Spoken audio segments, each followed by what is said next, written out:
বিসমিল্লাহির রহমানির রহিম। আজকে আমি সুজির ভীষণ মজার একটি রেসিপি আপনাদের সাথে শেয়ার করব। সুজি আর একটি ডিম দিয়ে একটা মজার রেসিপি। আপনারা ভিডিওটা সম্পূর্ণ দেখবেন আর ফুড লাভ চ্যানেলটি সাবস্ক্রাইব করবেন। আমি চুলায় একটা কড়াই দিয়েছি, এখন এখানে আমি সুজিগুলো দিয়ে দেব। সুজিগুলো হালকাভাবে জ্বালে সুন্দরভাবে ভেজে নিতে হবে যেন পোড়া না লাগে।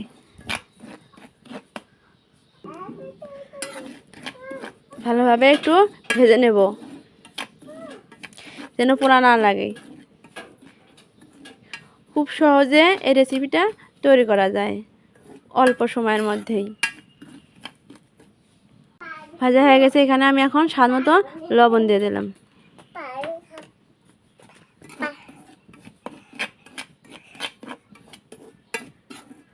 স্বাদ মতো চিনি,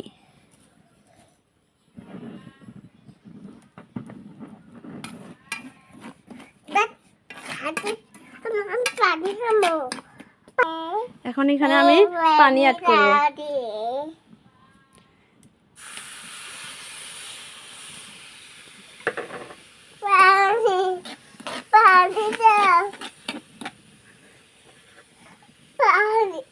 ভালোভাবে একটা ডো তৈরি করব।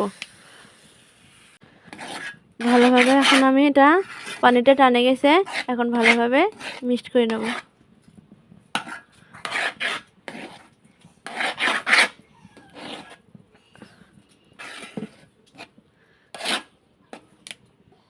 দেখতেছেন ভালোভাবে এটা হয়ে গেছে, এখন এটা আমি নেমে নেব।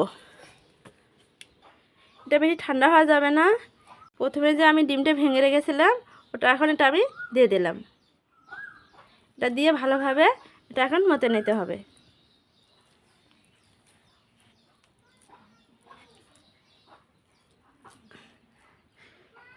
ঠান্ডা হয়ে গেলে এখান থেকে এটা ভালোভাবে মিক্সড করা যাবে না, তাই একটু হালকা হালকা গরমে হাতে যতটা সয় ওই রকম গরমে এটা মতে নিতে হবে।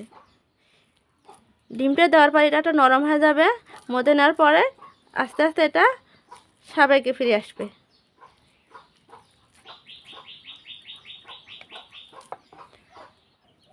হাতে যাতে লাগে যায় এজন্য আমি সামান্য পরিমাণ একটু সয়াবিন তেল নিলাম।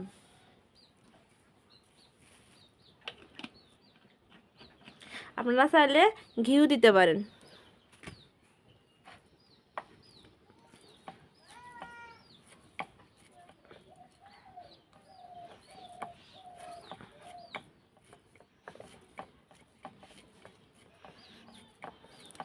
দেখতে পাচ্ছেন কত সুন্দর একটা ডো তৈরি হয়ে গেছে। এখন এটা আমি বেলে নেব। আমি এখানে একটু ময়দা দিয়ে দিয়েছি, এখন আমি এটা ভালোভাবে বলে নেব।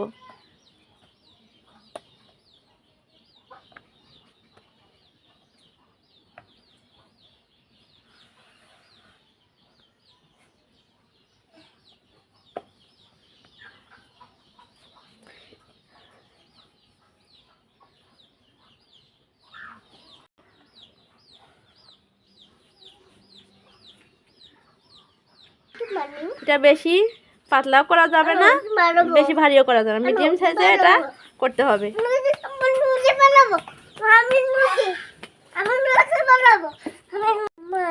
আমি এখন এটা এভাবে কেটে নেব।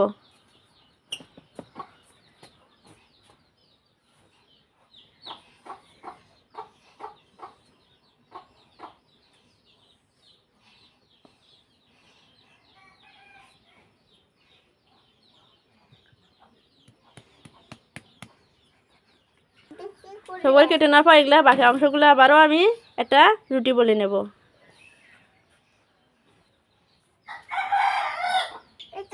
সবগুলো রেডি হয়ে গেছে, এখন এটা আমি তেলেতে ভেজে নেব। তেল গরম হয়ে গেছে, এখন আমি এই নাস্তাটা দিয়ে দেব।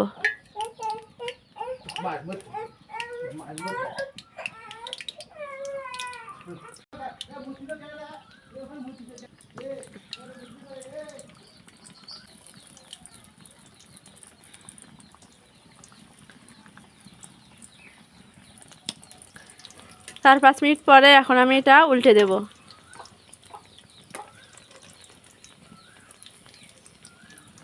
দেখেন কতটা ফুলকো হয়ে গেছে।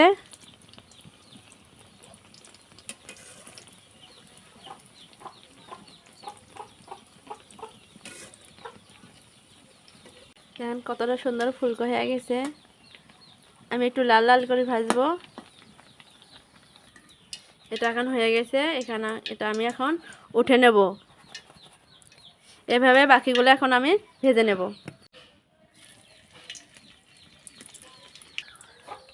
খাবো না। এভাবে আমি সবগুলো ভেজে নিলাম। দেখা হবে অন্য কোনো রেসিপিতে। ধন্যবাদ, সবাই ভালো থাকবেন। খোদা হাফেজ।